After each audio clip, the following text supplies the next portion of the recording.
Halo teman-teman semuanya, selamat datang di presentasi makalah analisis film kami. Nah, film kami berjudul Justice League. Nah, sebelum masuk, kami akan memperkenalkan dahulu anggota dari kelompok 6. Yang pertama ada saya, Hesti Widya Pratiwi, ada Robert Christian Lase, dan ada Yohana Cadela Christine. Yuk kita langsung masuk aja.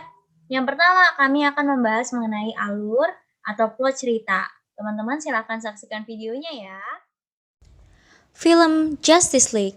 Film ini dirilis pada tahun 2017 oleh DC Comics dan Warner Bros.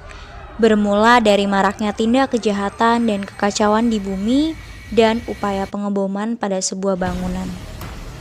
Latar belakang kekacauan tersebut adalah akibat dari meninggalnya Superman sebagai tokoh harapan bagi para penduduk bumi.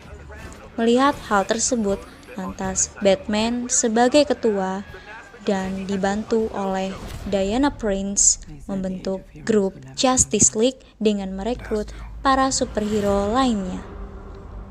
Di lain hal, Mother Boxes yang dijaga oleh suku Amazonia terbangun dan akhirnya berhasil dicuri oleh Steppenwolf beserta para demons yang adalah pengikutnya.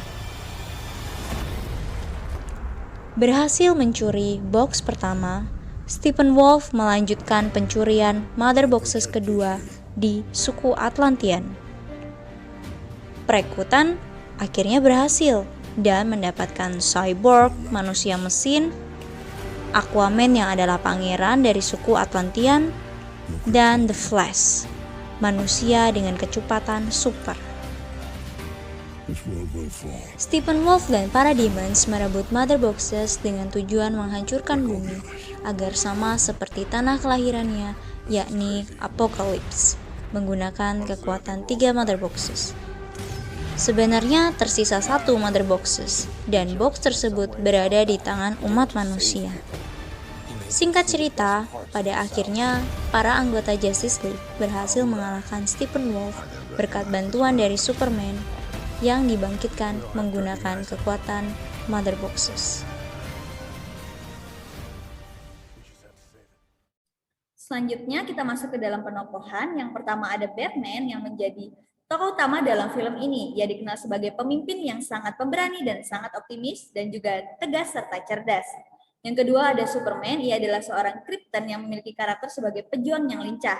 Ia juga agak sedikit independen dan agresif. Selanjutnya ada Wonder Woman. Ia dikenal sebagai seorang yang bijaksana dan menjadi penengah dan pemotivasi saat ada konflik di anggotanya. Selanjutnya ada Aquaman. Ia dikenal sebagai raja laut yang terbuang sehingga membuatnya berkarakter agak kasar dan acuh. Selanjutnya ada Flash. Ia adalah pahlawan super dengan kecepatan gerak paling cepat. Dikenal sebagai seorang yang humoris dan sangat friendly. Selanjutnya ada Cyborg. Ia adalah manusia setengah mesin. Ia berkarakter sebagai seorang yang misterius dan pendiam. Selanjutnya ada Steppenwolf. Ia adalah tokoh antagonis yang turun ke bumi untuk mencuri 3 Mother Box. Dikenal sebagai seorang yang licik dan jahat. Selanjutnya ada Alfred Pennyworth. Ia adalah tokoh yang cerdas, selalu sigap dan setia, dikenal sebagai sistem pendukung bagi para superhero. Dan masih ada beberapa tokoh yang tidak terlalu mencolok dalam film ini. Kesimpulan film, Justice League merupakan sebuah film yang penuh dengan nilai-nilai moral kehidupan dan perjuangan serta kerjasama tim superhero Justice League mampu mengalahkan Steppenwolf yang berusaha menghancurkan dunia. Selanjutnya ada konsep filosofi. Yang pertama tentang terang dan gelap. Lambang S pada dada Superman diibaratkan seperti sungai yang mengalir yang merujuk pada harapan yang akan selalu ada. Pada film ini, terang diibaratkan sebagai pengharapan dan gelap diibaratkan sebagai suatu ketakutan. Harapan yang terang akan menuntun kita dalam kehidupan, tetapi kegelapan dari rasa takut itu akan menutupi segala harapan. Dari sini kita bisa melihat konsep filosofi yang akan disampaikan, yaitu bahwa sebagai anak terang, kita tidak boleh terus-menerus hidup dalam ketakutan ataupun kegelapan. Sebaliknya, kita harus menyadari bahwa selalu ada harapan yang menerangi kita. Caranya dengan melihat kepada terang itu sendiri, yaitu kepada Yesus Kristus. Selanjutnya, Batman dengan yakin mengatakan bahwa orang beriman adalah orang yang percaya kebenaran dan melakukannya melalui perbuatan baik. Kebenaran ini merujuk pada kebenaran yang absolut, yang secara universal, benar tanpa terpengaruh atau apapun. Naik 2009. Ketika kita sudah mempercayai hal yang benar, kita akan memegangnya, seperti kebenaran di dalam Yesus Kristus yang meneladani kita orang beriman untuk melakukan sesuatu. Nah, selanjutnya tentang memanfaatkan dan mengembangkan potensi diri. Melihat dari kisah hidup Batman yang adalah manusia biasa, namun dengan ketekunannya dapat membuktikan bahwa ia dapat mencapai potensi tertinggi dari manusia, yaitu memanfaatkan rasio dan tenaganya dengan sangat maksimal. Batman yang dipengaruhi filsafat barat ini menjadikan rasio sebagai mahkota manusia, sehingga mampu mengembangkan ilmu pengetahuan, teknologi, ataupun kebiasaan untuk membebaskan manusia dari mitos yang tak terbuktikan, menurut Sutono dan Mulyadi tahun 2018. Nah, dari sini kita bisa belajar bahwa kita harus mengembangkan potensi yang Allah berikan untuk kebaikan.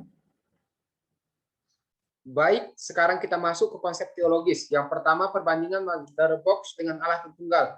Mother Box terdiri dari 3 kotak, tetapi berada dalam satu kesatuan, sedangkan Allah Tritunggal terdiri dari 3 pribadi, berada dalam satu substansi, esensi, atau kodrat. Mother Box itu pemberi kehidupan, tetapi juga menghancurkan, sedangkan Allah Tritunggal adalah Allah pencipta, penopang, dan memelihara seluruh ciptaannya. Mother Box mati dan bergantung pada pemegangnya, sedangkan Allah Tritunggal adalah Allah yang hidup. Dia adalah pribadi yang berkuasa atas alam semesta, dan dia independen karena dia sempurna di dalam keberadaannya sendiri. Mother Box bukan Allah, dia hanya bersifat imajinatif manusia, sedangkan Allah Tritunggal adalah Allah yang sejati. Dia nyata, dia ada di sepanjang sejarah peradaban kehidupan di dunia.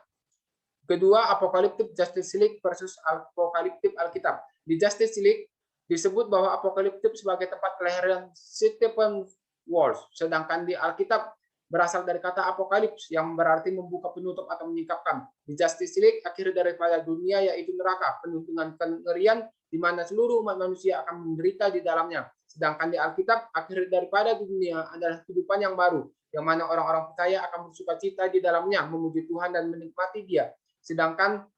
Tetapi orang-orang tidak percaya akan dicampakkan ke dalam neraka dan mengalami penderitaan kekal di sepanjang kehidupan mereka. Kemudian di Justice League, Apocalyptic merupakan sebuah karangan imajinasi, sedangkan di Alkitab merupakan sesuatu hal yang nyata dan akan terjadi pada kedatangan Tuhan Yesus yang kedua kali. Nah, film ini sesungguhnya telah memberikan banyak inspirasi bagi kita, khususnya mengenai moral kehidupan. Tetapi perlu kita ingat bahwa kita memiliki seorang superhero yang benar-benar hadir di dunia ini, dan dia adalah Tuhan Yesus Kristus yang telah menyelamatkan kita daripada dosa dan memberikan kita pengharapan akan kehidupan yang kekal. Nah, selanjutnya kita akan membahas mengenai implikasi dari film yang sudah kita tonton. Yang pertama, kita seharusnya tidak mempercayai adanya hal-hal atau kekuatan yang terkandung pada benda seperti batu ataupun pohon dan lain sebagainya. Yang kedua, kita sebagai orang-orang beriman harusnya kita tidak sedikit pun mentolerir setiap dosa yang kita lakukan, ataupun cenderung mencari kebaikan di dalam kejahatan yang kita perbuat sebagai bentuk pertahanan diri terhadap dosa.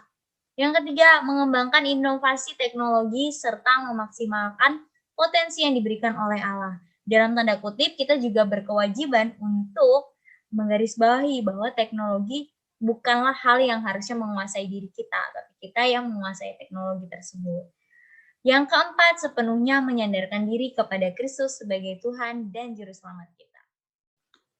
Sekarang kita masuk ke kesimpulan film. Yang pertama, film Justice League merupakan sebuah film yang penuh dengan moral kehidupan. Film ini juga mengingatkan kita akan sosok superhero yang benar-benar nyata dalam sejarah peradaban umat manusia, yaitu Tuhan Yesus sendiri. Kemudian sebagai anak-anak Allah, kita juga dipanggil dan diutus untuk menyatakan kebenaran dan melindungi bumi dari kerusakan akibat dosa. Hal ini tidak mudah, tetapi kita harus tetap teguh di dalam iman, sebab di dalam iman kita diselamatkan dan kita akan memperoleh kekuatan. Baik, terima kasih teman-teman, sampai di sini saja. Jika ada pertanyaan, teman-teman boleh menyampaikannya di forum diskusi di kelas sinkronus. Terima kasih.